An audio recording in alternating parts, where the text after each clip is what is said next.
Bun. În aceste condiții rugăm filmele să apară sus acolo, deci NES-ul prima dată.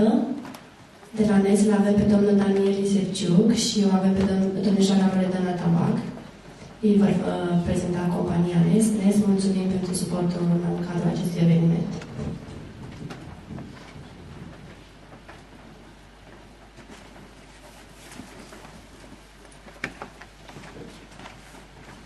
Bună dimineața! Numele meu este Daniel. Sunt delivery manager în cadrul companiei NES și o am alături de mine pe Loredana, reprezentanta departamentului nostru de HR. Împreună o să vă descriem programele de stagii pe care le avem noi în NES, dar pentru început aș vrea să mulțumesc organizatorilor evenimentului Stagii pe Bune și, în primul rând, doamnei Ionuța Alboane, cu care noi colaborăm de câțiva ani de acum și întotdeauna am avut o relație foarte bună cu Facultatea de Informatică și, prin dumnea ei, am reușit de fiecare dată să participăm, să fim invitați și să avem evenimente de succes împreună cu facultatea. De asemenea, ținând cont că evenimentul este live și înțeleg că Facultatea de Automatică și Calculatoare din București ne privește, vreau să urez succes și colegilor de acolo cu evenimentul Stagii pe Bune. Vreau să spun că eu sunt un absolvent al Facultății de Automatică și Calculatoare din București. Am absolvit în 2003, dar Iașul m-a adoptat pentru ultimii 10 ani de zile și acum casa mea este în Iași. Înainte să începem cu prezentarea, aș vrea să întreb câți dintre voi au un smartphone? Mâna sus, vă rog. Probabil Android, iOS. Aș vrea să vă spun că nu știu dacă știți, dar primul telefon smartphone cu sistem de operare iOS a fost lansat în 2007, iar primul Android a apărut în 2008. Nu sunt nici măcar 10 ani de atunci, dar acum, 9 ani mai târziu, pot spune că trăim într-o economie digitală. Viitorul este acum, iar voi aveți șansa și ocazia să participați în crearea acestui viitor alături de noi, NES și toate companiile pe care le vedea astăzi în Iași. Ajutăm la crearea acestei ere tehnologice în care nu pot spune că nu mai există niciun domeniu de business în care tehnologia să nu și făcut loc.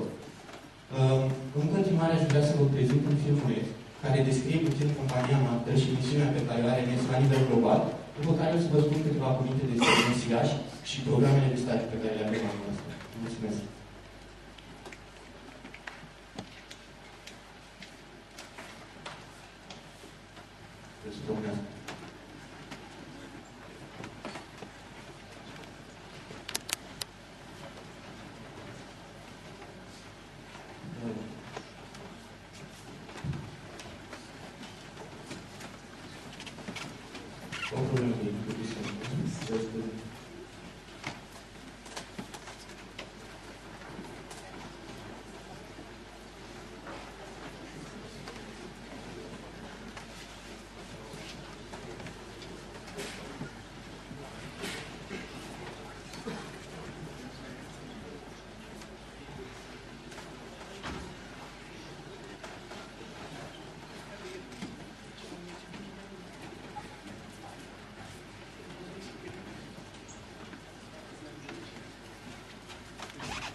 cer scuze pentru problemele tehnice, mă bucur că s-au rezolvat. Ați făcut un filmuleț de prezentare al companiei la nivel global și acum aș vrea să vă vorbesc puțin despre NES Iași, NES România. NES are prezență în Iași cam din 2005, dar au fost focusați la început în zona ERP, zona SAP, dar din 2012 compania și-a dezvoltat în România zona de Software Engineering Services, outsourcing, și din 2012 am început să construim și să dezvoltăm proiecte pe o gamă foarte largă de tehnologii, de la Java, .NET, Mobile, Big Data și User Experience.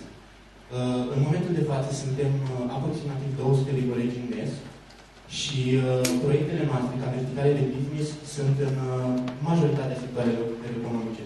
Vorbim aici de high-tech, vorbim de finance.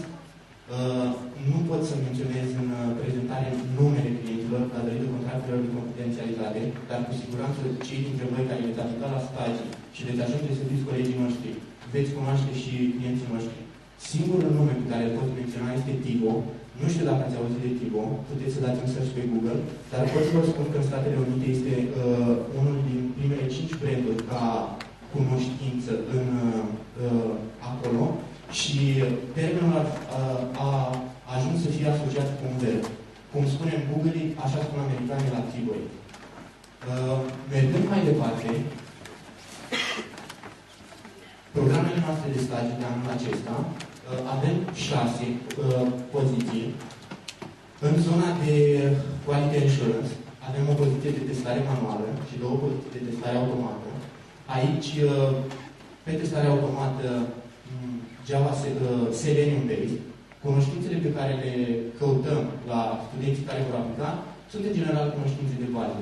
Cunoștințe de bază de programare orientate pe obiecte, nu neapărat limbajul Java, pentru că asta veți învăța la noi, dar avem nevoie, cum spunea și Alex înaintea mea, de baza voastră teoretică și de aia susținem și noi, alături de Facultatea de Informatică, să vă continuați studiile, să nu neglijați studiile, iar programele de stagiu să vină doar ca o completare a experienței voastre în domeniul practic, pentru că aveți tot timpul și tot viitorul în față să vă dezvoltați o carieră înainte. Altă zonă de programe de stagiu pe care le avem, am menționat că NES are de asemenea o componentă de SAP. Anul acesta oferim o poziție de stagiu pe SAP Basis, unde veți fi expuși la limbajul ABAP și veți lucra în componentele core ale SAP alături de colegii noștri și veți învăța să lucrați cu un ERP și de asemenea o poziție de consultant în zona financiară SAP. În general, este zona de integrare, zona în care stagiarii și viitorii noștri angajați care lucrează în zona respectivă au o expunere foarte mare și comunică foarte mult cu clienții. Vreau să menționez aici că vorbim de comunicare.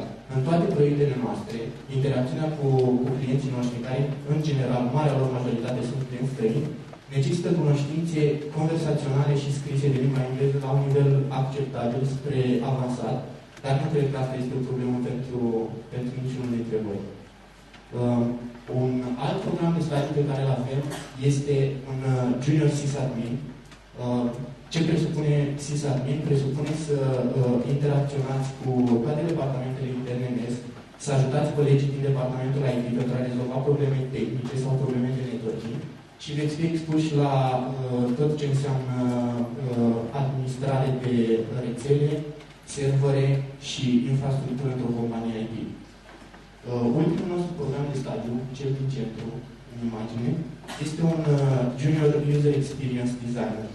Aici, cunoștințele pe care le cerem ar fi HTML și CSS la nivel de bază, pentru că toate celelalte lucruri sperăm și ne dorim să le învățați la noi. Detalii despre programele de stagii le veți găsi la noi la stand, în pauză sau de toată durata zilei.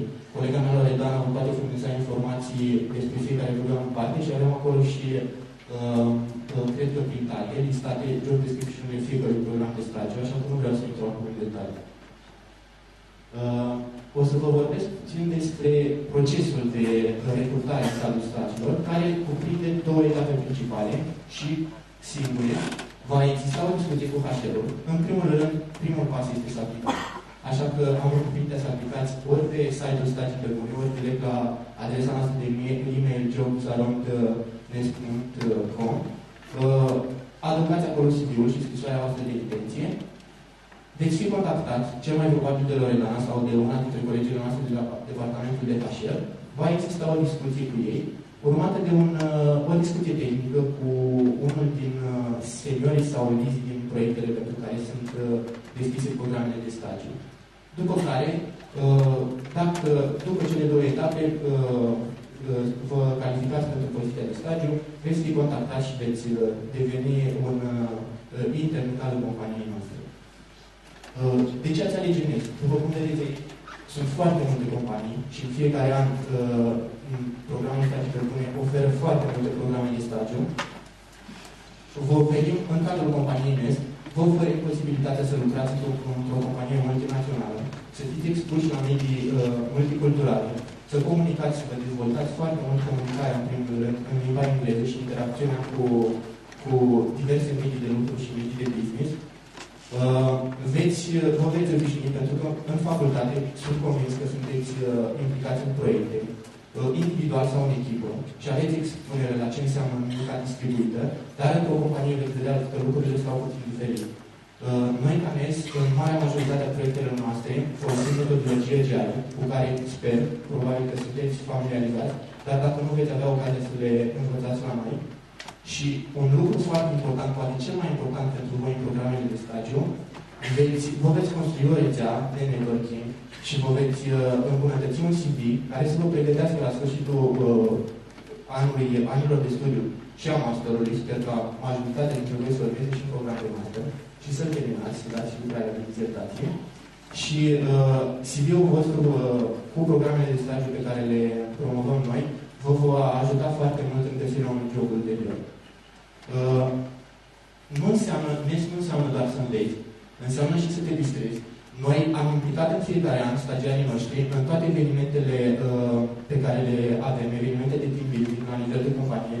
Ce vedeți în spate este unul din cele două evenimente majore pe care le avem în timpul anului, în care, în general, sunt invitați alături de colegii noștri și familiile, prieteni, copii, dar există și evenimente dedicate colegilor de la NES și la nivel de proiect există foarte multe ieșiri, Games Night, avem și Friday Beer, probabil ăsta este un eveniment cel mai de succes pe care îl avem și avem la fiecare început de weekend o mare participare la el.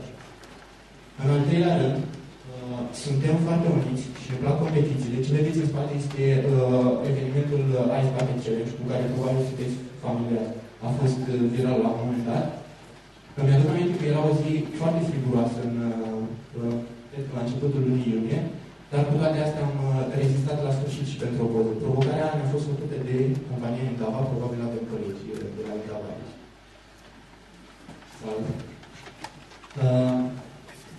Da. În încheiere aș vrea să vă invit să vizitați standul nostru, aș vrea să vă fac aceeași recomandare pe care a făcut-o Renuța. Nu ne ascultați numai pe noi, ascultați toate companiile, mergeți la standuri, interesați-vă de pozițiile pe care le oferă companiile, veniți în programe de internship, dar continuați și cu studiile și, de ce nu, cariera voastră poate să înceapă aici, la NES, prin programele pe care le oferim noi. Vă mulțumesc și vă aștept la stand. Acum secția de întrebări. Deci dacă sunt întrebări din partea participanților. Da, uite o întrebare. Durata stagiilor. Durata stagiilor este de la începutul lunii iunie până la septembrie, dar programul este flexibil și îl adaptăm în funcție de nevoile studenților și programelor de vară. Au un mentor? Da, în fiecare proiect și fiecare poziție de stagiu deschisă va exista un mentor. Am uitat să menționez lucrul ăsta, veți fi implicat atât în inițial într-un program de induction și în task-uri cu caracter educațional, dar marea majoritate a programelor de stagiu va implica și muncă în proiecte reale. Spre exemplu, ca sysadmin, cu siguranță, încă din prima săptămână veți fi implicat în activități care să ajută colegii din mers. Foarte frumos asta cu proiectele reale. Alte întrebări din partea participanților? întrebare, putem oferi o minge antistres, cred că avem acolo. Așa cu curaj.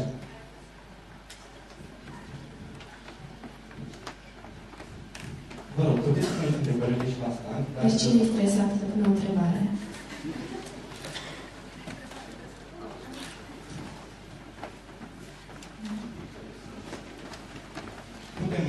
Putem să discutăm și la stand, iar mingea nu era doar pentru aici în sală, la stand vă așteptăm și cu alte soluții.